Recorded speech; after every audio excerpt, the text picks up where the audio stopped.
प्रकृति जिसने हमें जीवन दिया, यही धरती हमें अन्न देती है, यही खेत हर घर की थाली भरते हैं।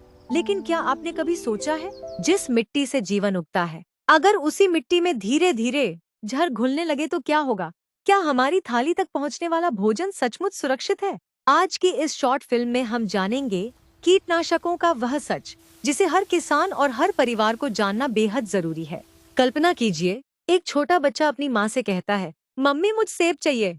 मम्मी मुस्कुराते हुए बाजार से सबसे लाल और चमकदार सेब खरीद कर लाती है। वह उसे धोती है, काटती है और अपने बच्चे को खिला देती है। उसे लगता है कि वह अपने बच्चे को सेहत दे रही है। लेकिन क्या होगा अगर उसी फल पर ऐसे रासायनिक अवशेष हों, जो लंबे समय तक अधिक मात्रा में संपर्क में रहने पर हमारी सेहत के लिए हानिकारक हो सकते हैं? हर दिन हमारी थाली तक पहुंचने से पहले फल, सब्जियां और अनाज खेतों से होकर आते हैं। खेतों में कीटों से बचाने के लिए कीटनाशकों का उपयोग किया जाता है। सवाल ये है कि क्या उनका उपयोग सही तरीके से हो रहा है? आज हम जानेंगे। पेस्टिसाइड यानी कीटनाशक ऐसे रसायन या जैविक पदार्थ हैं जो फसलों को कीड़ों, रोगों से बचाने के लिए उपयोग किए जाते हैं। लेकिन आज किसान अधिक पेस्टिसाइड क्यों इस्तेमाल कर रहे हैं? इसके कई कारण हैं। पहला कारण है अधिक उत्पादन की इच्छा। दूसरा, सही प्रशिक्षण की कमी। कई बार किसान बिना वैज्ञानिक सलाह के अलग अलग दवाओं को मिलाकर छिड़काव कर देते हैं, जिससे नुकसान और बढ़ जाता है। अगर इनका उपयोग बिल्कुल न किया जाए तो कई बार किसानों की पूरी फसल बर्बाद हो सकती है। यही कारण है कि आधुनिक खेती में इनका एक महत्वपूर्ण स्थान है। जब अधिक उत्पादन की होड़ में इनका जरूरत से ज्यादा उपयोग होने लगता है, तब यही दवा धीरे धीरे समस्या बन सकती है। आज हम जानेंगे पेस्टिसाइड हमारे शरीर तक कैसे पहुंचते हैं। बहुत से लोग सोचते हैं कि दवा खेत में डाली गई है, हम तक कैसे पहुंचेगी?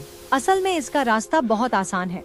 जो फल, सब्जियां और अनाज हम खाते हैं, उनमें कभी कभी कीटनाशकों के अवशेष रह सकते हैं। इसके अलावा ये रसायन मिट्टी में मिलते हैं, फिर वर्षा के साथ नदियों और भूजल तक पहुंच सकते हैं। अगर कोई व्यक्ति लंबे समय तक अधिक मात्रा में कीटनाशकों के संपर्क में रहे तो उसके स्वास्थ्य पर असर पड़ सकता है।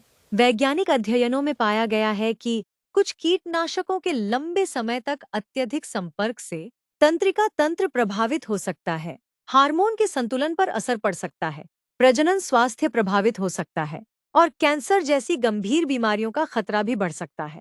ध्यान रहे कि हर कीटनाशक समान नहीं होता और जोखिम इस बात पर निर्भर करता है कि कौन सा रसायन कितनी मात्रा में और कितने समय तक संपर्क में रहा। तो क्या इस समस्या का समाधान है? हाँ, है। सबसे प्रभावी समाधानों में से एक है जैविक खेती।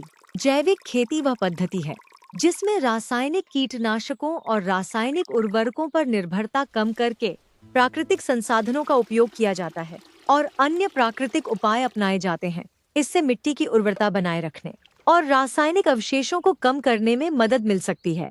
जैविक खेती केवल खेती का तरीका नहीं, यह प्रकृति के साथ संतुलन बनाकर जीने की एक सोच है।